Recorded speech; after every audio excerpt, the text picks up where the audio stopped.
Namaril po yun. Nabalot ng tensyon ng demolisyon sa Barangay Anunas sa Angeles, Pampanga.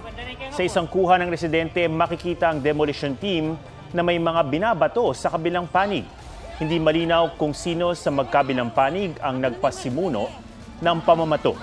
Sa isa pang tagpo, nagpulasan ng mga residente dahil sa sunod-sunod na putok umano ng baril. Isang residente ang inilayo at tila nasugatan. May ilan ding nilapatan ng lunas na tinamaan din daw ng bala. Sinusubukan pa namin makuha ang panig ng Clark Hills Development Corporation na siyang humiling ng demolition order sa mahigit 70 ektaryang lupain. Pinapaalis sa mga residente matapos makansela ang kanilang Certificate of Land Ownership Award noong panahon ng pandemya.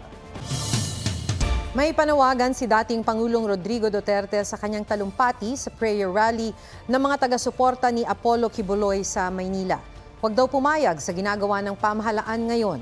Sabi ni Duterte, sinusulong ni na Pangulong Bongbong Marcos ang charter change para pahabain ang termino ng mga nakaupo ngayon sa gobyerno.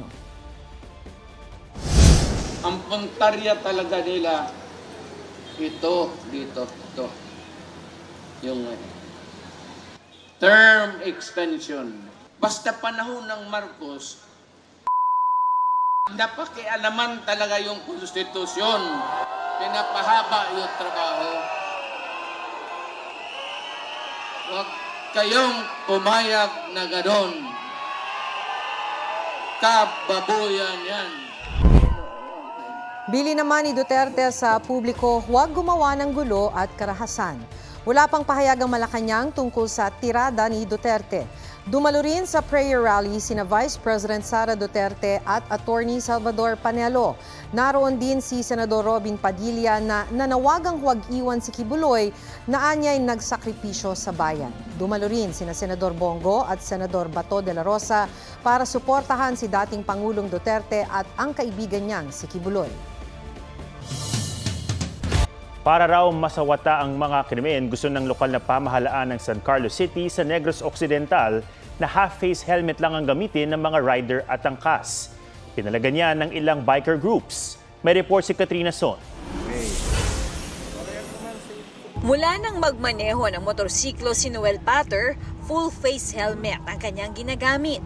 Mas ligtas daw sakaling may disgrasya. Ganito rin ang paniwala ni Raul Gabriel Obra, lalo't maraming kalsadang malubak. Mas safe po, ma'am. Tapos mas komportable po ako, ma'am, in case ko pa naman po mangyari sa kalsada, ma'am.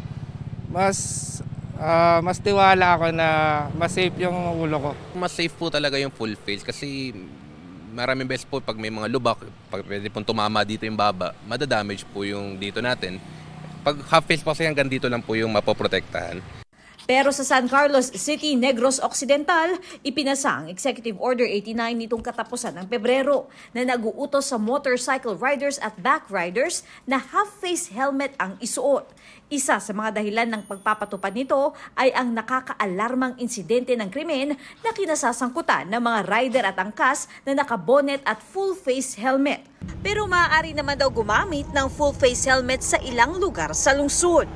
May identify lang kitang area, from that area, masulod ka, kung transient ka, traveler, well, we will allow you to take off your helmet, hindi ka mag-mask para makita ka namon sa CCTV.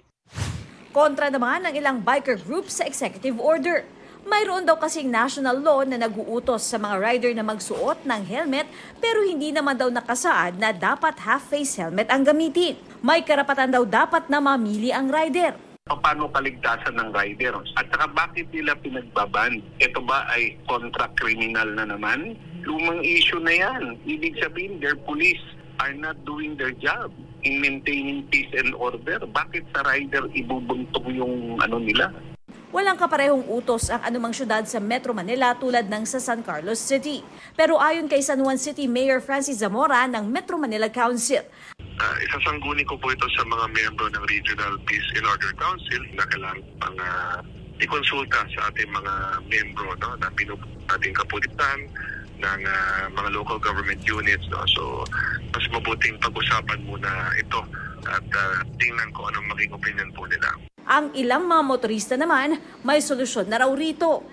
Itong helmet na ginagamit ni Kuya bagong bili raw niya, pwede raw yung gawing full face at half face. Ganito ha, kapag medyo mainit daw, ginagawa niya yan na half face. Katulad yan.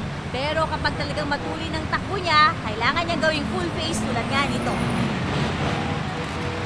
Yan. Yung wala half face, full face na agad. Pwede full face, pwede half face. Mainit, pwede itaas. Katrina Son, nagbabalita para sa GMA Integrated News. 4 na Pinoy world-class designers ang magbibigay karangalan sa bansa sa kanilang pagsali sa Philippinext Fashion Show na gaganapin sa Amerika. Dadalhin nila ang Filipino style, culture at tradition from Manila to Manhattan.